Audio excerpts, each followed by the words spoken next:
Hello there, and as usual, I'm Aaron from Let's Den Gamers, and welcome. So after one of the last episodes of Colony Survival with Captain Jack, you guys have been asking to have a look at the drone ships that are used in that particular battle.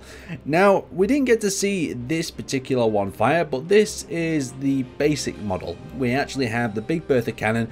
The idea is the drone army use this as something to put a quick end to a fight. Sadly, I dropped my shield a little bit too early and the thing got disabled very quickly. It is quite literally a glass cannon.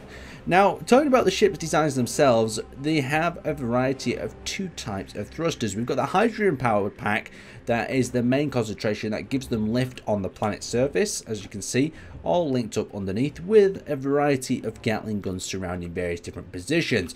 Now, what I tried to go for with this design is a very unusual sort of shape. So you can see these various sort of fin type elements coming out from different areas into different sections, as well as trying to integrate the atmospheric thrusters into this. So it just has this very unusual shape to it. It doesn't have any distinctive cockpit or area that needs to be targeted. Now, the thing with these guys is I can only call them in via the antenna, and if my antenna is severed at the base I'm currently working from, it means I'm not able to call these larger ships in from outer space. So as we come around the back here, you can see we have the hatch, and these ships fire such a large shell they can only carry 3 on board. Anyway, let's have a quick fire of this thing. So I've got a little cockpit slapped on the side here just to show you how this thing works. And we have the Big Bertha cannon. We just need to get the weapon on the tool. We've seen this cannon fire before, but I'll just fire it once again from the drone ship so you can get a little bit of an idea of what that looks like as well. So we move that into position. So you get a very small muzzle sort of explosion when I fire it. So if I pull the trigger now, you can see it explodes and causes a lot of damage to a section.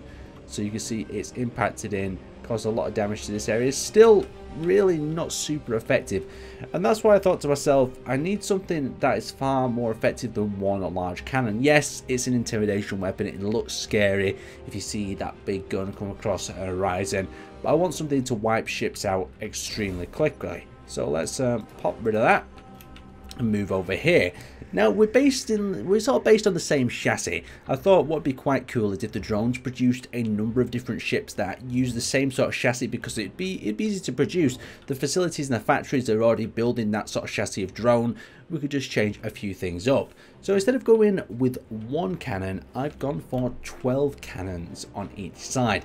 Now these are the 300mm variety, and on Cpt Jacks server we have 2 variations. We have the 900mm and the 300mm. I felt if I put the 900mm ones on, that are these guys, it would be a little bit overpowered and you wouldn't get that shotgun sort of effect. That is the idea with this ship. This is how it wins battles. It fires a wall of shells at a target.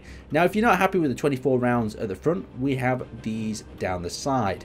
So I believe we have 8 along the side as well, just as a little bit more firepower to add to the variety. Now the downside to this particular ship, now you can't be telling this to Captain Jack, is its defensive armament. If we actually have a look around here, it is only armed with what I remember 1 or 2 Gatling guns. I think it's 2 Gatling guns on this side. Yeah, so you can see we've got 2 Gatling guns on that side, simply because the drones just couldn't manufacture enough Vulcan miniguns to fit it on with all the manufacturing of the rest. So I thought I'd give it some sort of vulnerability. It's very important as the antagonist that I make a ship and don't make it super overpowered. I mean, yes, 24 cannons is a little bit too much, but still. Right, we're going to show you this engage. So we're going to go to the cockpit that I placed on top here, and if I just press number 1, so I'm going to get outside the view, we're going to see this thing fire its first initial volley. That is what I'm talking about.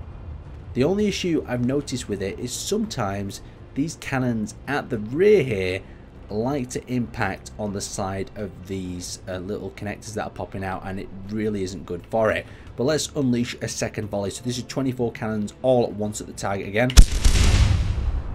Look at that. That is insane. I think in a later iteration of this model, we didn't actually have this happen when I was playing Colony Survival, but we need to get rid of these cannons at the back here because they're going to cause some serious trouble, even causing us to lose some of the cannons at the front. So I'm just going to pop them off. once we fired another volley at the target. There we go, turn them cannons off before they cause any more havoc. We'll actually have a little bit of a look at the damage that we've done as well to this ship. So you can see from that shotgun blast, the two effects that we've got is this massive inertial push. So we'll fire another volley at the ship before it gets too far away. We'll just watch this from a distance. There we go. So that's actually targeted two smaller components. But from that initial volley, it can just continue targeting. And once it's on a fire at will sort of mode, in my opinion, it isn't as effective because the missiles will target the closest area, or they'll target something of priority. So you can see they're all going to fire at once. And that is what I call the shotgun effect. I just really need to eliminate this issue that we've got going on here with these smaller cannons. What we really need to try this on is maybe a ship that is moving of a smaller variety, just see if they can track and lock onto it. So we've got ourselves some poor little drones that we're going to stick in front of it as a little bit of target practice. Let's just see what happens when we stick these out here. See if they lock. Oh god, it's like skeet shooting. Let's attempt to throw another one a little bit faster. That is bloody deadly. Yes, they do have a limited arc. So for instance, if I decide to put one of these drones behind it, you see the drones can't actually target it. We've got some Vulcans engaging it. But if I just fling a few of these out there like that, let's see if we can engage any of them with the shotgun rounds. Got nothing off that one. There we go, we've got a quick burst off that one. Let's throw one out there right in front of all the cannons. Lovely. Absolutely gorgeous to watch. So that was just a bit of a closer look at the shotgun drone ship. If it gives you a great idea to build your own sort of shotgun ship, let me know in the comment section below, and I will see you next time.